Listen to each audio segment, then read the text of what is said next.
Okay, so anyway, I had a phone call come in. But, um, so anyway, so, when I was younger, when I was in my 20s, like, and I was diagnosed as having bipolar 1 when I was in my 20s. I have since my diagnosis has changed to bipolar 2 because I still do have manic episodes where I feel amazing, but they don't last as long.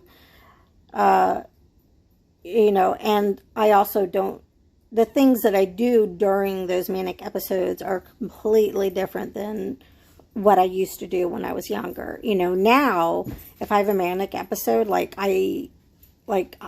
super clean my house. Like, I'm like hyper, like, crazy about it. And, or as some of you will know, I'll decide to paint a giant wall in my office with a chevron pattern and stay up until 3 in the morning doing this. Shout out to Sarah for being my ride or die buddy, you know, on that one. But so those are some of the examples. So, um, it's, it's a pet peeve. And it's difficult when people are constantly saying, oh, I'm bipolar 2, or, oh, you know, I'm just having an ADD moment or an ADHD moment. I'm like, no, no. And so, uh, I choose for the most part to not be offended by that. It's coming from a place of ignorance. And for those of you who don't know what ignorant means, it doesn't mean you're dumb or you're stupid. It just means that you don't know or you don't understand.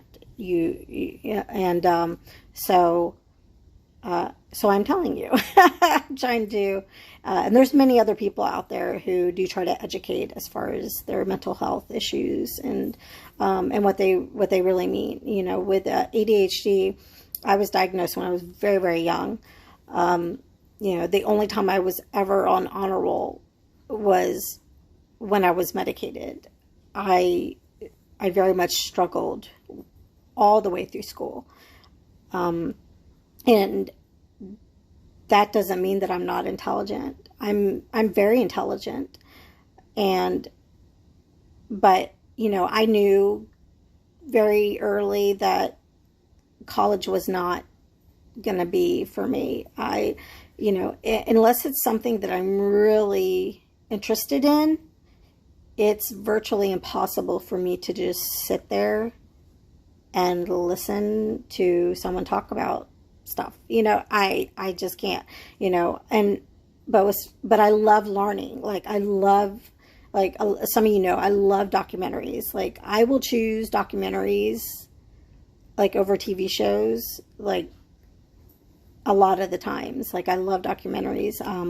I had signed up for, there's this thing, I think it's called The Greatest Courses, and it's basically like it's basically like a college class they have on every topic you can think of. And I subscribed to that for like a year, and I loved it. Obviously, I didn't get college credit for that.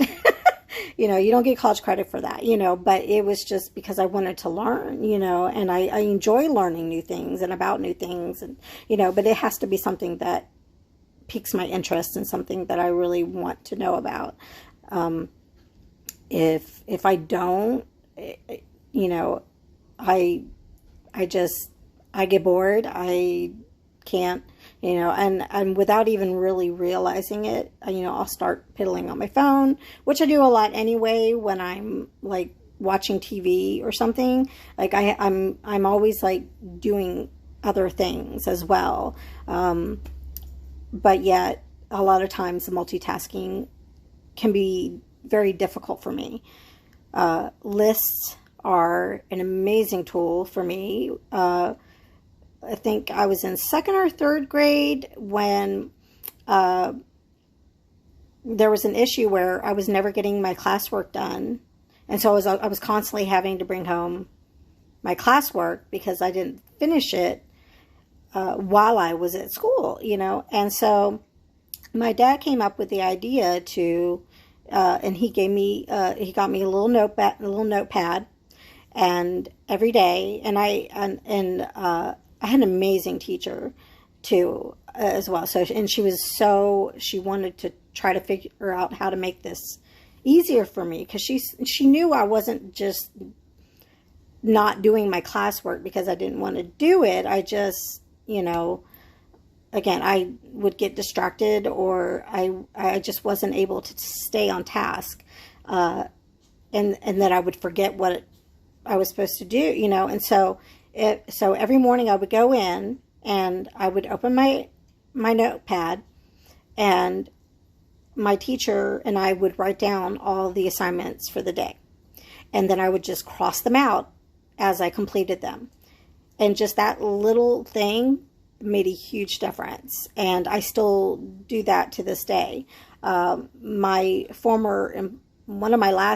very last employer, she figured that out kind of on her own. And so she would, if she wanted me to do specific things during the day or during that week, she would leave me a list. And so, because she knew, even if she texted to me, you know, or if she told me, I wouldn't remember, you know. And so having that written list and me being able to cross it out as I finish, you know, and this is still to this day. So, you know, I'm 42 years old and I'm still having to use that same tool that I learned when I was in 2nd grade.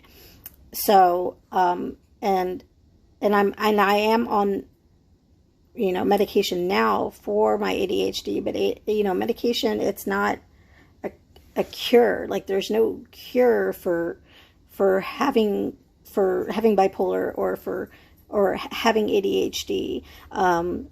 There's many treatment options. There's a lot of, again, as far as like tools for, you know, for those who have ADHD, you know, there are things that you can try to do with ADHD, like routines. I say this all the time. Routines are consistent routines are the best things for us.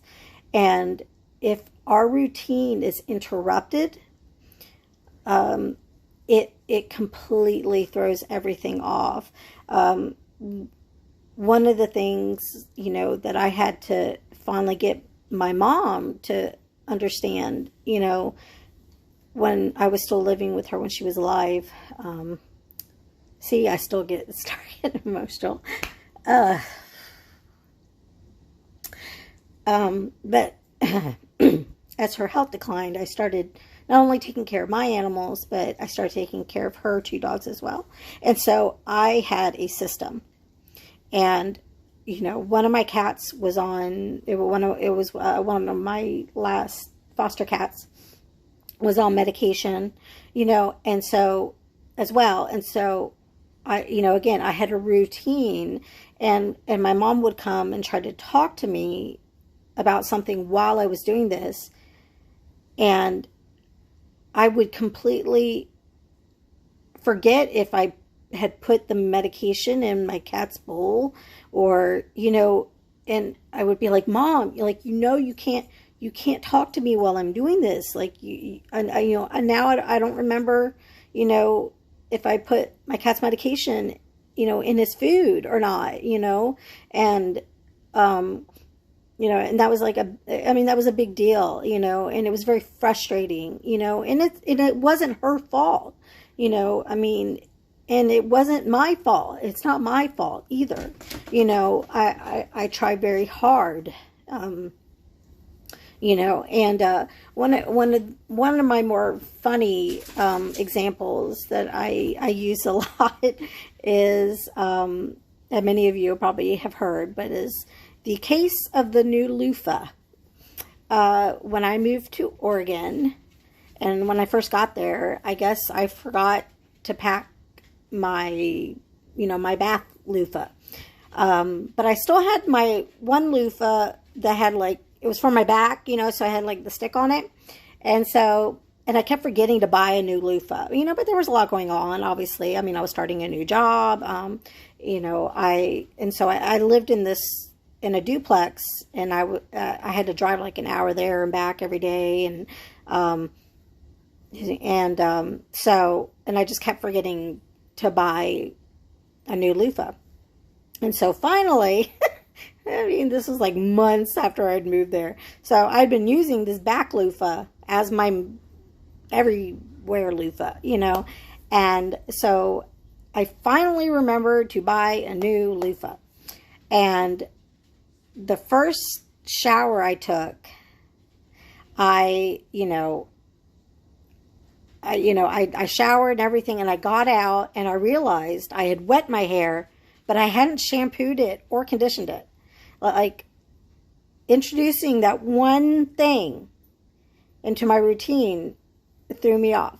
So the next day, I was like, okay, Christina, don't forget to wash your hair. And so, so I took my shower and I got out and realized I had shampooed my hair, but I hadn't conditioned it. And so, it's a funny, because obviously it wasn't anything major, but it was like, like this is and it's a great example that I use a lot to explain, just a tiny part of what people with ADHD struggle with. And, so and that's why typically, like, and it was one of the things my mother used to kind of tease me about, is like, I would buy things in bulk. And it was because I could not run out. Like, I can't run out, and I can't change, certain parts of my day, or, and things like that. When I do my laundry, like I actually really enjoy doing laundry. I don't know why I'm one of those weird people, but I immediately, hang it up, fold it up, put it away. Sheets, even sheets have to be folded. I have a specific way that I do them. And I put them inside one of the pillowcases that I haven't turned inside out, and those go into my closet, and things like that. So there's a lot of things that have to stay consistent in my daily life. As soon as I get out of my car, or as soon as I let my, unlock my front door and go inside, I have to immediately put my keys. I use a backpack. I haven't used a purse in a long time. So there's a little front pocket, and that's where I keep my keys and, my pill container, whatever, and my chapstick, the important things, and my wallet. So I have to immediately put my keys in there, or I will have no clue where my keys are. And and there was something else that I always, and I'm constantly losing my phone, all the time. I was a nanny for 4 years, and and even the kids knew, if they saw my phone, they would bring it to me because they knew at some point I'd be like, I don't know where my phone is. So, and then they would help me find my phone. And I'm so thankful that my dad let me know about, because I have the, Amazon, I can't say her name because I have one right in front of me, and she will be activated. So she will be known as She Who Shall Not Be Named. But the Amazon Echo things, I can ask her to find my phone, and she'll call my phone. And I'm telling you, that has been a huge life changer for me, which is really kind of sad. Oh, it's the best thing ever, But so just little things like that. I mean, I remember, but like I remember being tested